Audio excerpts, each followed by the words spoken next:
அனைவருக்கும் வணக்கம். நான் உங்கள் தோழி. இன்று நாம் காணும் பதிவு ஒரு முக்கியமான பதிவு.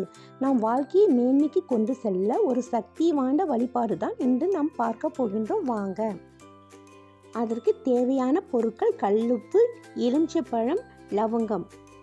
இந்த பரிகாரம் ரொம்ப எளிமையானது, ஆனால் இதன் சக்தி ரொம்ப அதிகம். நம் வீட்டிலும் உங்களிடம் ஒரு நல்ல மாற்றத்தை நீங்களே உணர்வீர்கள். இந்த 3 பொருட்களும் மிகவும் சக்தி வாய்ந்தது. உப்பு என்பது லக்ஷ்மி தேவியின் அம்சம்.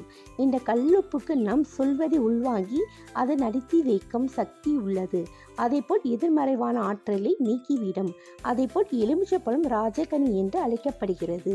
இந்த பழத்தை நாம் பயன்படுத்துவது பொழுது ரொம்ப ஜாக்கிரதையாக பயன்படுத்த வேண்டும். ஏனென்றால் நல்லதையும் உள்வாங்கி நடத்தி வைக்கும், கெட்டதையும் உள்வாங்கி நடத்தி வைக்கும். அடுத்தது லவங்கம் என்பது ஒரு சக்தி வாய்ந்தது, தனம் அகர்ஷணம் நிறைந்தது.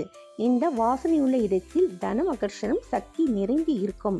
இப்படிப்பட்ட இந்த 3 சக்தி வாய்ந்த பொருட்களை ஒன்று சேர்த்து நாம் செய்யும் இந்த வழிபாட்டினால் நம் வீட்டில் உள்ள 99% பிரச்சனைகள் நீங்கிவிடும். அவ்வளவு சக்தி வாய்ந்தது இந்த வழிபாடு. நாம் எப்படி செய்வது என்று பார்ப்போம். வாங்க. வெள்ளிக்கிழமை அன்று பிரம்ம முகூர்த்தத்தில் இருந்து இரவு வரை நீங்கள் ராகு காலம் யமகண்டம் தவிர்த்து மற்ற நேரத்தில் எப்போ வேணும் என்றாலும் செய்யலாம். ஒரு அகல் விளக்கில் கல்லுப்பை எடுத்துக்குங்க. ஒரு எலுமிச்சை பழத்தை எடுத்து ஒரு ஊசியில் 4 திசையிலும் குத்தி எடுத்துக்குங்க. 4 கிராம்பு மொட்டு உள்ளது உடைந்து போகாத அளவு கிராம்பை எடுத்து 4 திசையிலும் குத்தி வைங்க. கிராம்பு உடையாமல் இருக்க வேண்டும். இந்த உப்பில் வைத்து விடுங்க. நம் ஹாலில் ஸ்லாப்பில் இதை யார் கைப்படாத இடத்தில் வைத்து விடுங்க. நம் குலதெய்வத்தையும் இஷ்ட தெய்வத்தையும் நன்றாக வேண்டி கொண்டு வைத்து விடுங்க. 3 நாட்கள் பிறகு ஞாயிறு காலையில் எடுத்து கால்படாத இடத்தில் போட்டுவிட்டு குளித்து விடுங்க.